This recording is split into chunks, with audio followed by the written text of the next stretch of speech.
Welcome back to Television as Furniture. I'm Dr. Rob, and it's time for more arts news.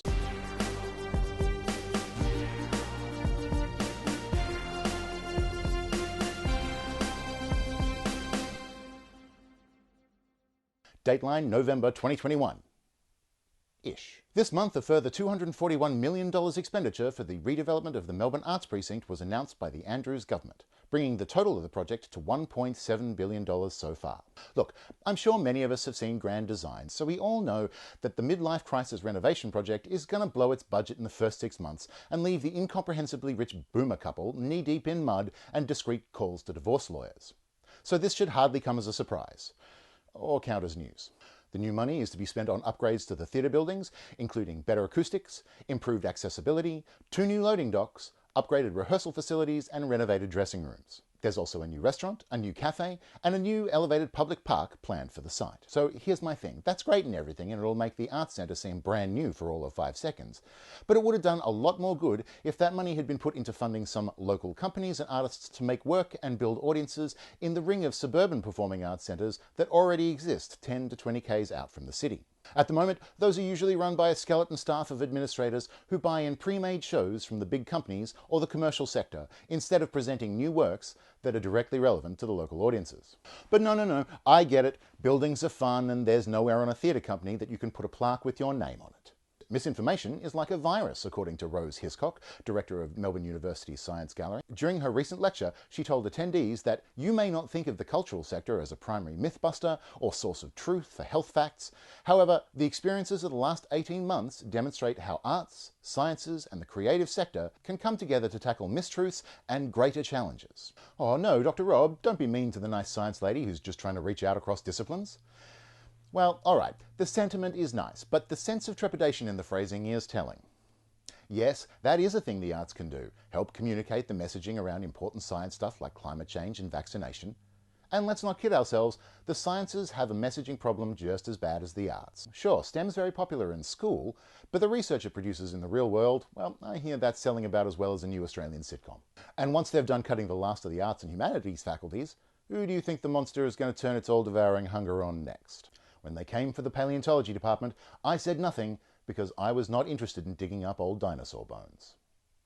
Speaking of dinosaurs, naughty segue, that's no way to get invited to the fancy events. This month, the 2022 Adelaide Festival announced its program, including 9 world premieres, 6 Australian premieres, and 17 festival exclusives.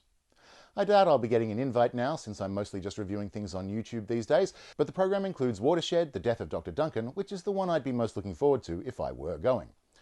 So if previous years' experience covering the festival is anything to go by, it's also the one I'd be most disappointed in. Maybe it's me. Maybe I'm asking too much. Am I setting impossible standards for high-profile arts festivals and companies? No. It's the festivals and companies who are wrong. Watershed is an almost documentary-style oratorio exploring the infamous drowning of Dr. George Ian Ogilvie Duncan, which triggered an alleged police cover-up, a Scotland Yard investigation, national outrage, and pioneering gay law reform. It does sound amazing. Great people involved, fascinating story, important themes and history, and an interesting challenge to turn recent history into opera. I mean, it does sound heavy. Important, weighty, heavy. Are we feeling heavy right now? After the last 2 years, do we want weighty right now? See, I don't even have to go and I can talk myself out of liking it. The Mitchell Old Company's production of Heathers, the musical, will have a limited season at ARA Darling Quarter Theatre from 8th of February to the 5th of March in 2022. Heathers the Musical is described as a high-energy, immersive theatre experience based on the cult classic film of the same name. I'm curious as to how this is going to be immersive. Am I going to need to learn a dance number or two because it's been a long lockdown and I'm going to need some time to prep? Or is it the kind of immersive where you feel like you're immersed in what's happening on stage, but you're actually not? You're just sitting outside watching other people be immersed in it. It'd be good to get some clarity on that. Is this a description or just a buzzword? I'm really tired of it being just a buzzword, especially when it can be an actually great thing. From what I can find online of other productions, it involves some light pre-show mingling between in-character cast and audience before the real show begins.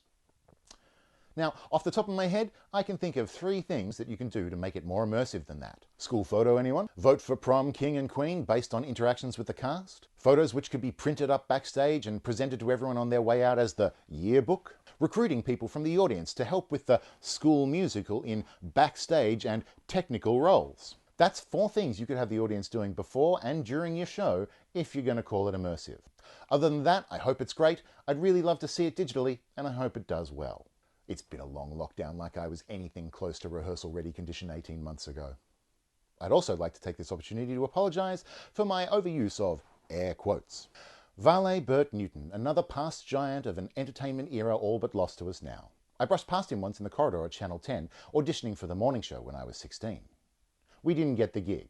I mean, the act wasn't really developed for broadcast. In the shows I really wish I could see, but since there's no digital broadcast available and I'm not in Sydney so I can't category, Belvoir's Boomcac Panto by Virginia Gay looks amazing, and it really sucks that you have to be in Sydney to get to see it. That's all I'm going to say. Unless it's going to tour, in which case I hope it comes to Melbourne, and could you hurry up? Okay, that's all I'm going to say. In a follow-up to our report on Canberra's plan to be the new arts capital of the country, an arts precinct set to be built at the Kingston foreshore by 2023 has been delayed until 2025 after the ACT government dropped the high-profile Canberra developer Geocon from the project. So, good start. The ACT government listed a range of heritage and design complexities as the reasons for taking back the project. Those complexities have meant that the government needs to be more directly involved, which to me sounds like there might be some local land rights issues that the government is hoping will get negotiated quietly and away from public view. Wild and irresponsible surmise on my part? Absolutely. But who'd be surprised? More on this story as it's unearthed. No, bad Dr. Rob, we've talked about the puns. Finally, in rare feel-good arts news, the historic La Mama Theatre in Melbourne is set to reopen in December after burning almost to the ground in 2018.